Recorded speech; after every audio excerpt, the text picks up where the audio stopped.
kita akan membahas tentang hal yang sangat mendasar dalam kehidupan beragama kita.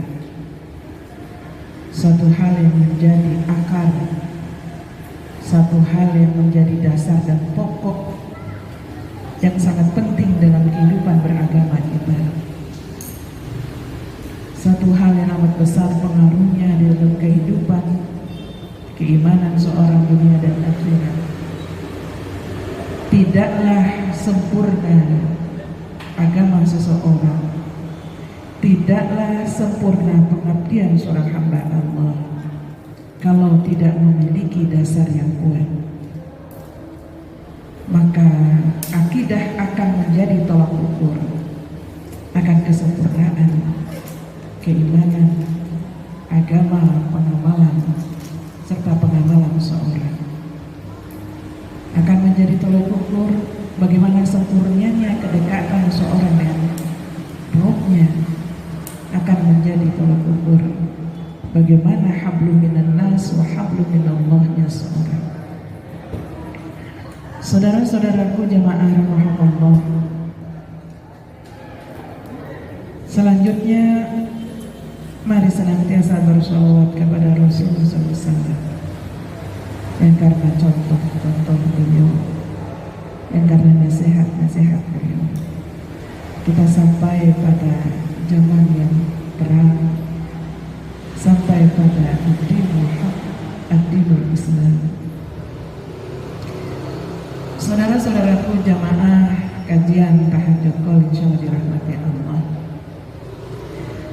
Seperti yang saya sampaikan tadi bahwa masalah akidah atau keimanan itu adalah masalah yang paling mendasar, paling urgen, paling penting dalam agama Islam.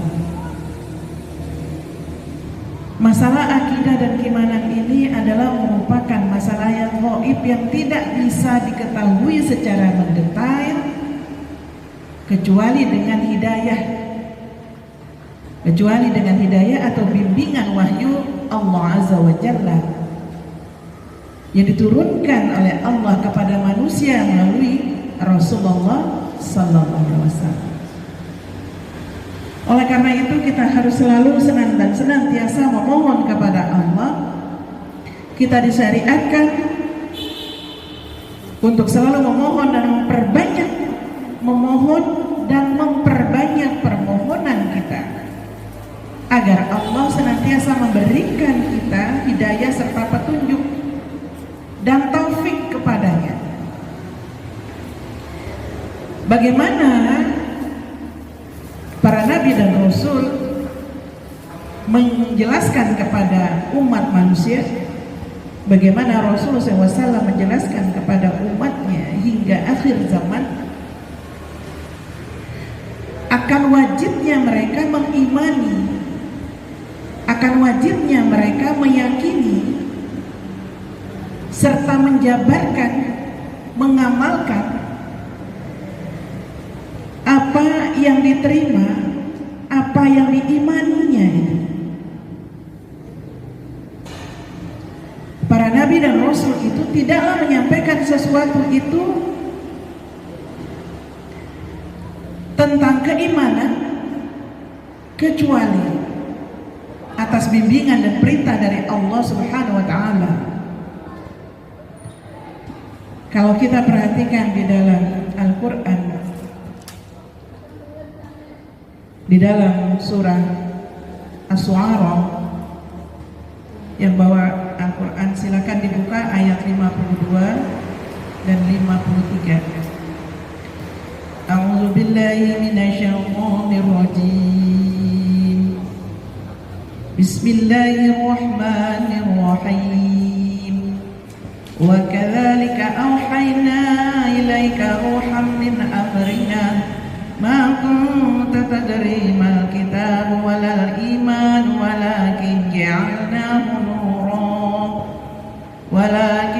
ja'alnahu nuran nahdi bihi man nasha'u min ibadina wa innaka latahdi ila siratin mustaqim.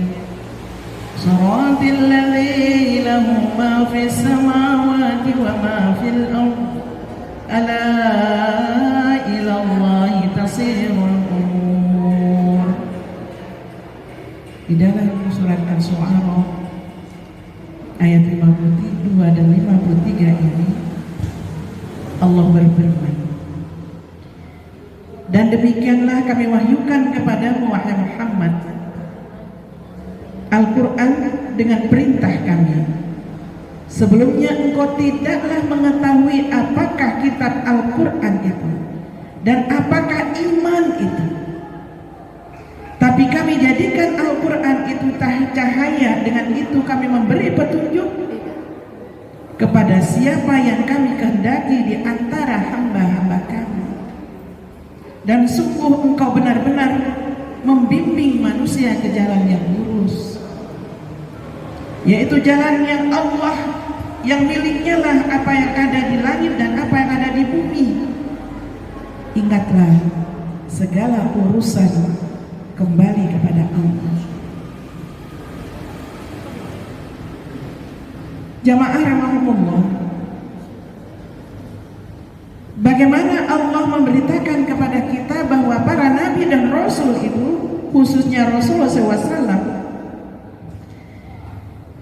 ketika menyampaikan wahyu, ketika menyampaikan apapun itu dari Allah, maka sesungguhnya itu atas izin Allah, bukan atas kemauan Rasul SAW sendiri. Semua atas perintah, semua atas wahyu.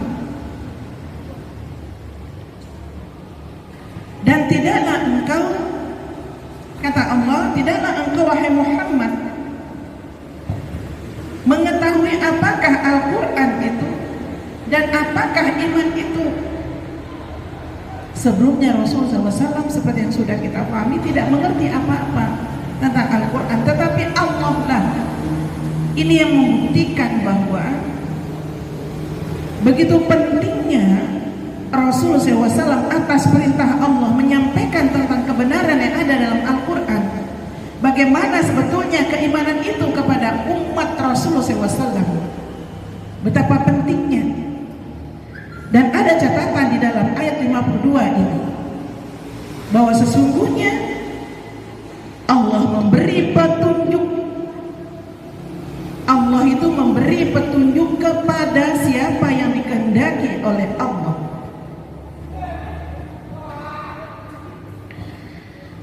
Penjabaran di awal tadi saya sampaikan bahwa masalah akidah dan masalah keimanan itu adalah masalah yang gaib. Tidak bisa diketahui secara mendetail kecuali dengan hidayah dan atau bimbingan wahyu dari Allah.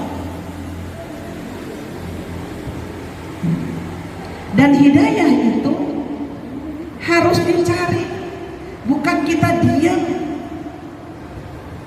ketika kita tidak melakukan apa-apa atau ibadah kita menjadi menurun kualitasnya.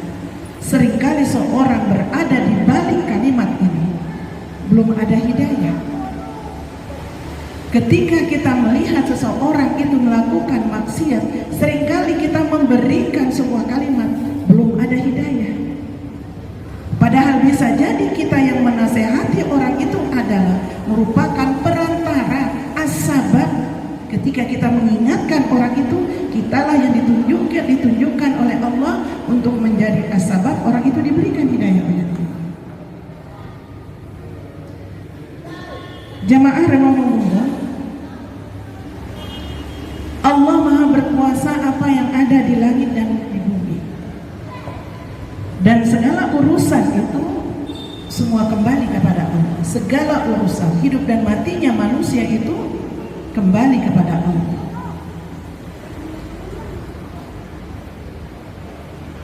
Jamaah rahimahumullah, dengan demikian kita menjadi tahu bahwa petunjuk dari Allah itu adalah merupakan hak prerogatifnya Allah. Betapa pentingnya kita harus memahami seperti apa ketika Allah Azza wa Jalla menyatakan kepada Nabi pilihannya bahwa wahai engkau Muhammad tidak mengetahui apa itu kitab dan apa itu iman kecuali setelah diberikan wahyu. Lalu bagaimana dengan kita? Bagaimana dengan kita? Disebutkan juga dalam ayat yang lain di An-Najm. An-Najm itu surat ke-53 ayat 3 dan 4. A'udzu billahi minasyaitonir rajim. Wa ma yantiqu 'anil hawa in huwa illa wahyun yuha. Dan tiadalah yang diucapkan itu menurut kemauan hawa nafsunya Rasulullah SAW. Ucapan itu tiada lain hanyalah wahyu yang diwahyukan kepadanya.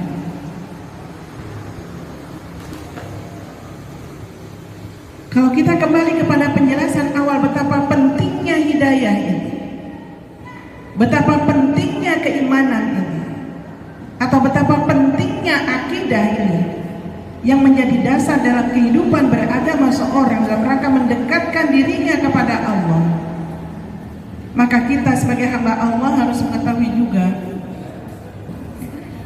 sebetulnya fungsi daripada akidah itu apa sih? Ingat, iman atau akidah ini adalah murni hidayah dari Allah. Apa sih fungsi akidah itu sebetulnya?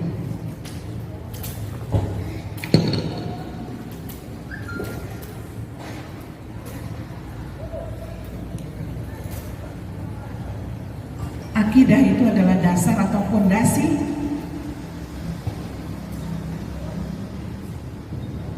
dalam mendirikan bangunan keagamaan seseorang. Semakin tinggi bangunan yang akan didirikannya, semakin tinggi akidah keimanan seseorang,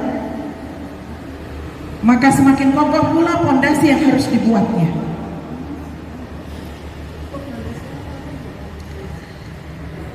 Kalau pondasinya lemah, maka bangunannya pun akan cepat roboh.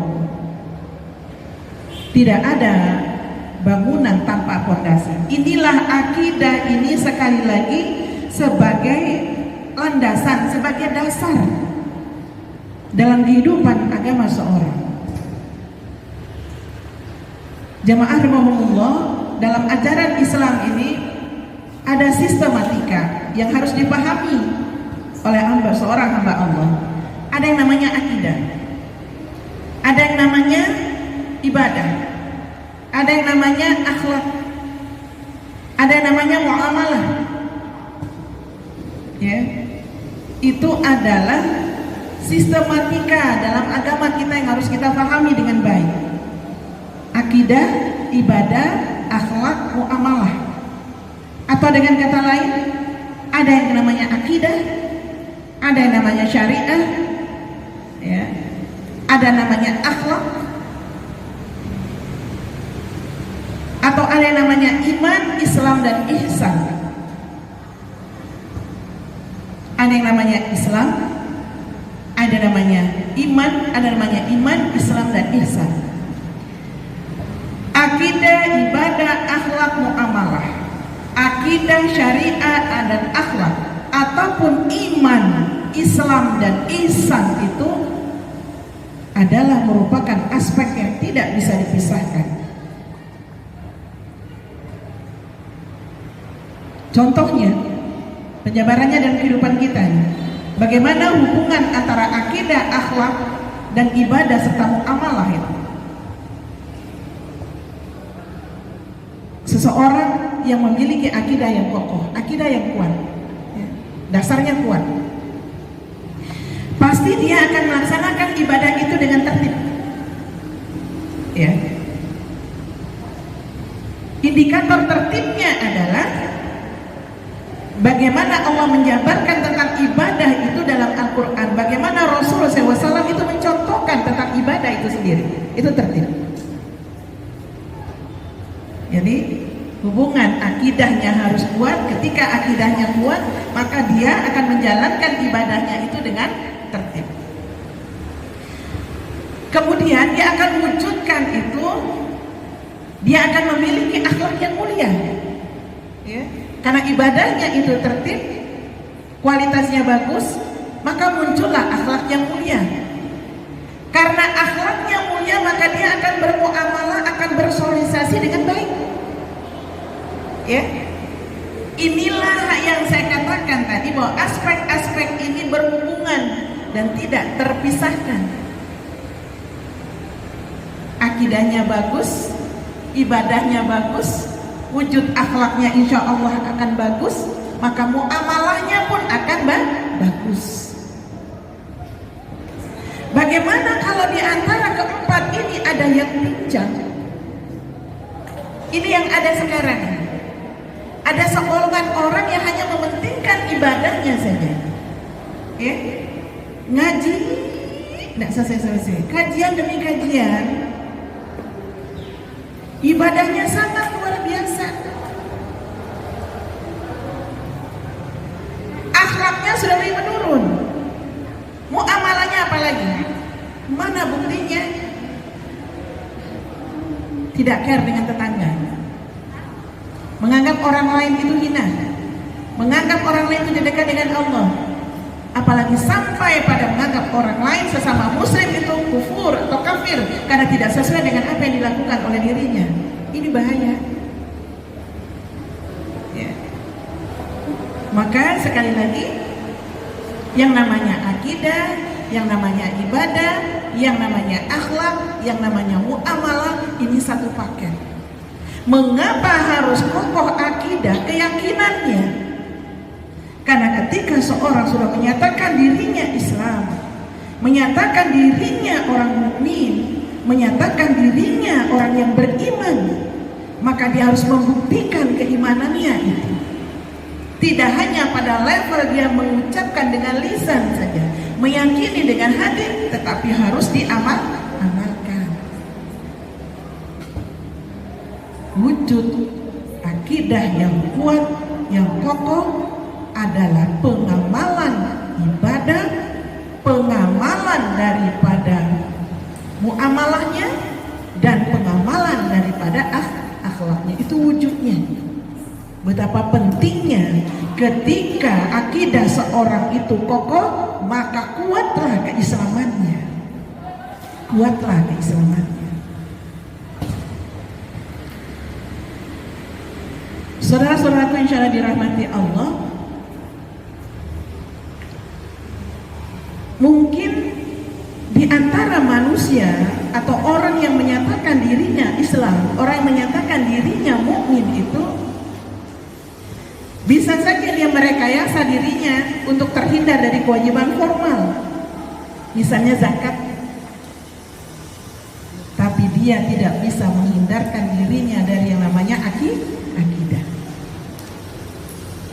Bisa saja seseorang itu pura-pura melaksanakan ibadah, tetapi Allah tidak akan memberi nilai kalau tidak dilandasi dengan akidah yang benar. Ya, dia mau berkreasi dengan ibadah nggak bisa, karena ada orang yang berkreasi tidak mengakui adanya Nabi Muhammad Sallallahu Alaihi Wasallam, saking tinggi kreativitasnya. Padahal ini tidak boleh main-main, karena ini sudah masuk pada area akidah. Bayangkan bagaimana perjuangan Rasulullah SAW 13 tahun di kota Mekah hanya untuk membina, hanya untuk menyampaikan tentang akidah. Terpusat 13 tahun fokus pada membimbing, membina akidah masyarakat Mekah 13 tahun. Ketika sampai pada periode Madinah, sudah mulai berkembang kepada ibadahnya, akhlaknya, muamalahnya. Tapi khusus masalah akidah itu 13 tahun. Mengapa? Karena akidah ini sekali lagi menjadi dasar dan ini harus kuat. Kalau kita kembali bagaimana peristiwa Isra dan Mi'raj Rasulullah SAW, ketika Allah memi'rajkan Rasulullah SAW, apa yang terjadi? Bukankah orang yang sudah masuk Islam ketika mendengar berita yang mulia ini menjadi berbalik lagi menjadi kafir?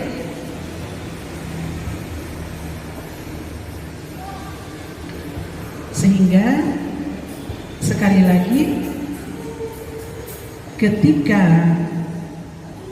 Islam dengan mudah Rasulullah SAW menyebarkan Islam itu di kota atau pada periode Madinah,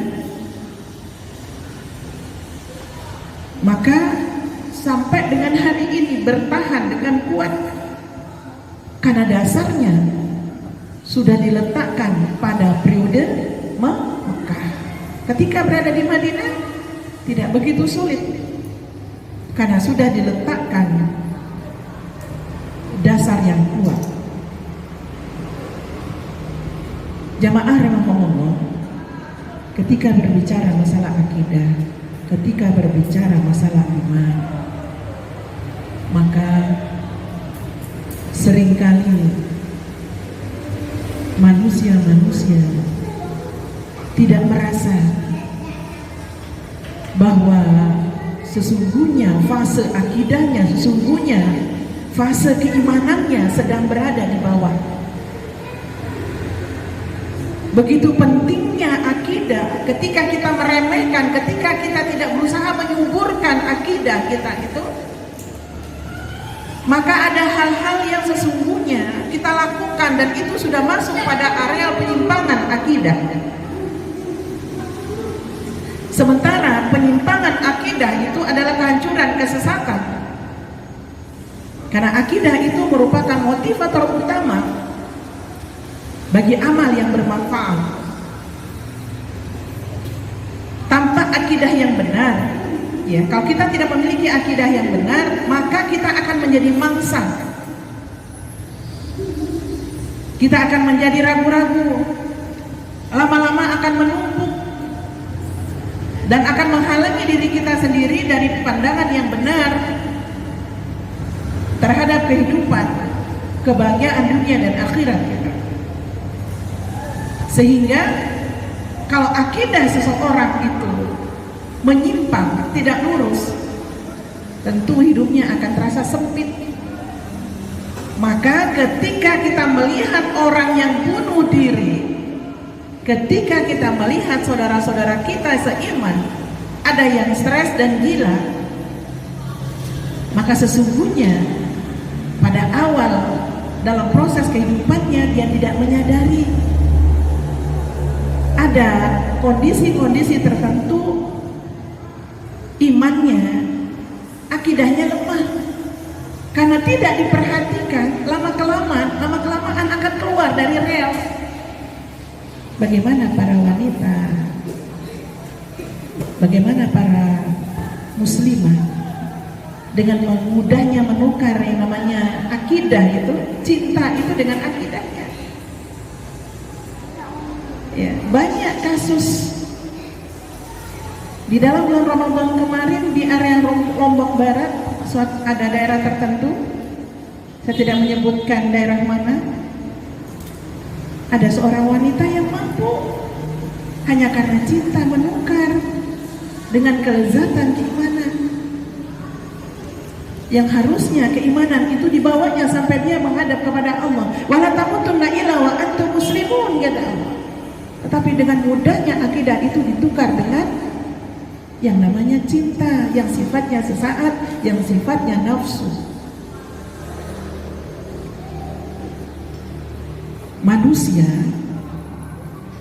yang tidak dipimpin oleh akidah yang lurus, akidah yang benar, maka masyarakat itu akan menjadi masyarakat bahini, hewani. Itu kalau tidak memiliki akidah yang lurus,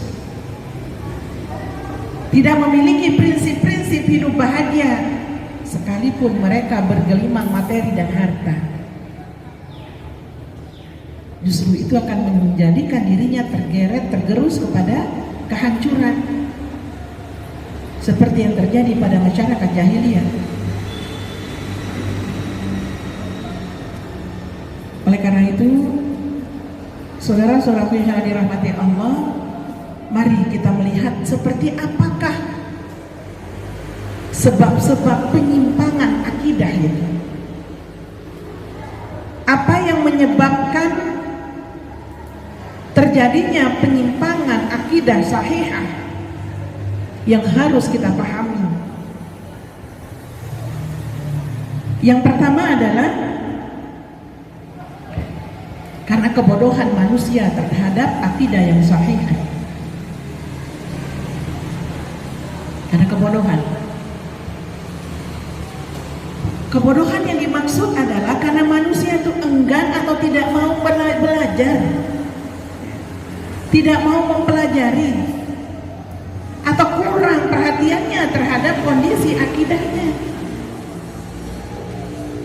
Sehingga kalau ini dibiarkan, maka akan tumbuh satu generasi yang tidak mengenal akidah yang sahihah, yang tidak mengetahui lawan dan kebalikannya. Akibatnya mereka meyakini yang hak sebagai sesuatu yang batil, mereka meyakini sesuatu yang batil sebagai sesuatu yang hak, dibolak-balik karena tidak mau belajar, tidak mau mengikuti kajian-kajian, menganggap itu sudah cukup, ya.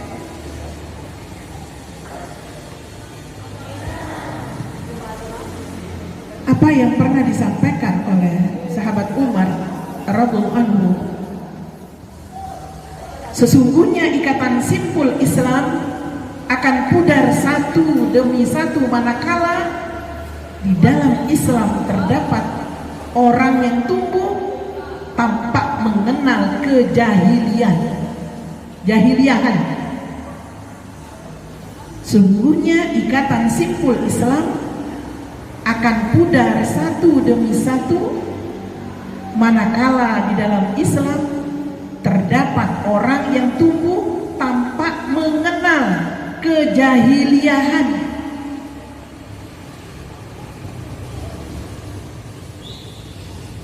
Artinya kesempurnaan keislaman, kesempurnaan keimanan seseorang itu akan menjadi penentu bagaimana kualitas Islamnya,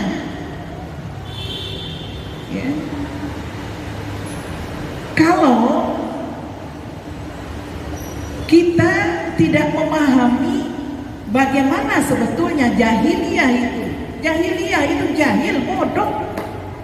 Oleh karena itu orang Islam itu harus belajar, harus pinter. Bagaimana akibat kebodohan? Dia tidak paham, karena dia tidak tahu, dia tidak mau belajar. Kalau sudah, mohon maaf, karena sudah lahir dari orang tua yang Islam, udah selesai. Yang penting dia sholat, ya. Mau sholatnya itu sesuai atau tidak dengan tuntunan Rasul SAW, peduli amat. Yang penting sholat, udah. Yang penting hidupnya peduli amat dengan orang lain. Bodoh. Ini akan membawa dia kepada kerugian dunia dan akhirat. Ingat tadi, tauhid, ya, atau akidah, ibadah, akhlak dan muamalah.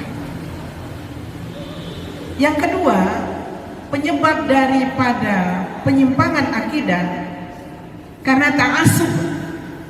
Ta'assub itu fanatik.